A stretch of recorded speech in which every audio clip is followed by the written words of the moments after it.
Educational creativity চ্যানেলে সকলকে স্বাগত। আপনাদের আমি ২ ধরনের নোটিশ দেখাবো। এখানে একটা নোটিশ শো হচ্ছে, আমি ভিতরটা দেখাবো। আরেকটি নোটিশ দেখাবো যেখানে দুটোর মধ্যে কি ডিফারেন্স আছে, আর মিউচুয়াল ট্রান্সফার বা উৎসশ্রী সম্পর্কিত এই ভিডিওটি। আপনারা এখানে দেখলে বুঝতে পারবেন যে ম্যাটারটি কী দাঁড়াচ্ছে। আদতে কি সমস্ত উৎসশ্রী পোর্টাল চালু হলো বা সমস্ত ট্রান্সফার চালু হলো, না মিউচুয়াল ট্রান্সফার চালু হলো, সেই বিষয়টা আমি এখানে আলোকপাত করব। এই নোটিশের সঙ্গে, সঙ্গে আরেকটি নোটিশ দেখাবো। সেটার একটু গুরুত্বপূর্ণ কিছু কথা উল্লেখ করা আছে। দেখুন এখানে Utsashree portal 28/6/2024 temporary suspend the online portal, এটা ঘোষণা করা হয়েছিল 31/12/2024 পর্যন্ত সাসপেন্ড করা হচ্ছে উৎসশ্রী পোর্টাল। এতদিন ধরে উৎসশ্রী পোর্টালের মধ্যে সাসপেন্ড করা হয়েছে। আরও একটি কথা এখানে উল্লেখযোগ্য যে কলকাতা হাইকোর্টে বিভিন্ন মিউচুয়াল ট্রান্সফার নিয়ে একাধিক পরিমাণে মানে কেস কিন্তু চলছে মিউচুয়াল ট্রান্সফার নিয়ে, কিন্তু চাকরির কনফার্মেশন না হওয়ার জন্য তারা কিন্তু মিউচুয়াল ট্রান্সফার পাচ্ছে না।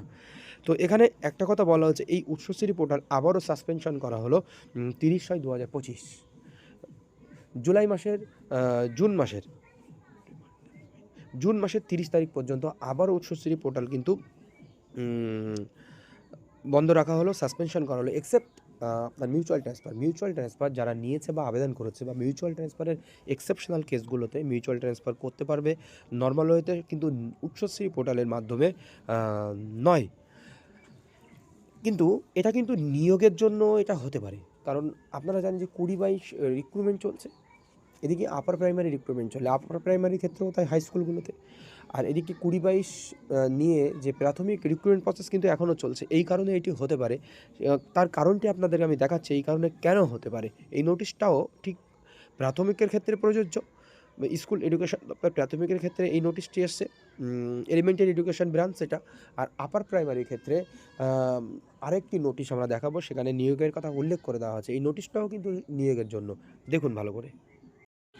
এটা আপার প্রাইমারি নিয়োগ যে চলছে, ওয়েটিংদের নিয়োগ, প্যারা টিচারদের নিয়োগ, তার জন্য কিন্তু এটা বন্ধ থাকছে। At whereas the West Bengal Central School Service Commission, এত মেমো নাম্বার দেওয়া আছে, requested the school education department to extend the suspension period of Utsashree portal till 13 January, June, এটা জুন পর্যন্ত। ওটাও জুন ছিল 2025, except the process of mutual transfer for the sake of smooth completion of counseling process as well as recruitment of para-teacher under first SLST 2016 for upper primary classes. Upper primary যে নিয়োগ প্রক্রিয়া চলছে প্যারা টিচারদের, সেটার জন্য Utsashree portal বন্ধ রাখতে বলছে, এক্সেপ্ট মিউচুয়াল ট্রান্সফার। প্রাইমারি ক্ষেত্রেও দেখালাম, এটা প্রাইমারি নিয়োগ প্রক্রিয়া একটা চলছে, কিন্তু 20-22 সুপ্রিম কোর্টে যেটি মামলাটি আছে 22 রিক্রুটমেন্ট, সেটাও কিন্তু চলছে, তার জন্য এটা বন্ধ রাখতে বলেছে। Now, therefore, in exercise of the power conferred by provision to Rule 4 in the West Bengal School Service Commission, General Transfer on a Special Ground and Relocation Rules 2015, the Governor is pleased to state that operation of online processing of application for transfer through Utshosri portal is hereby temporarily suspended under special circumstances up to 13 June and 2025, except the process of mutual transfer. Mutual transfer ছাড়া সব কিছুই বন্ধ রাখতে বলা হয়েছে, সেটাই বলা হয়েছে।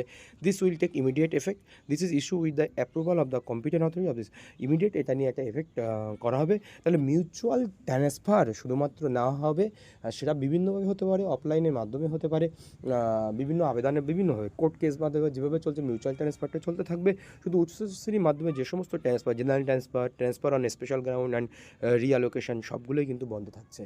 এটাই হচ্ছে আপডেট দেওয়া ছিল। দেখবেন এই দুটি ক্ষেত্রে, প্রাথমিক সেকশন আর স্কুল সার্ভিস কমিশন যে আপার প্রাইমারি বা হাই স্কুলের ক্ষেত্রে, নোটিশ দুটো প্রায় একই হলো, একটু ভিন্ন ধরনের। এখানে নিয়োগের কথা উল্লেখ করেছে, ওখানে নিয়োগের কথা উল্লেখ করেনি, কিন্তু ওটাও কিন্তু নিয়োগের জন্যই হতে পারে। কারণ এটা যদি নিয়োগের জন্য হতে পারে, তাহলে ওটাও কিন্তু নিয়োগের জন্য, কারণ একটা অনগোয়িং প্রসেস আছে, সুপ্রিম কোর্টে এখনো কেস আছে, মিটে গেলেই নিয়োগ হবে।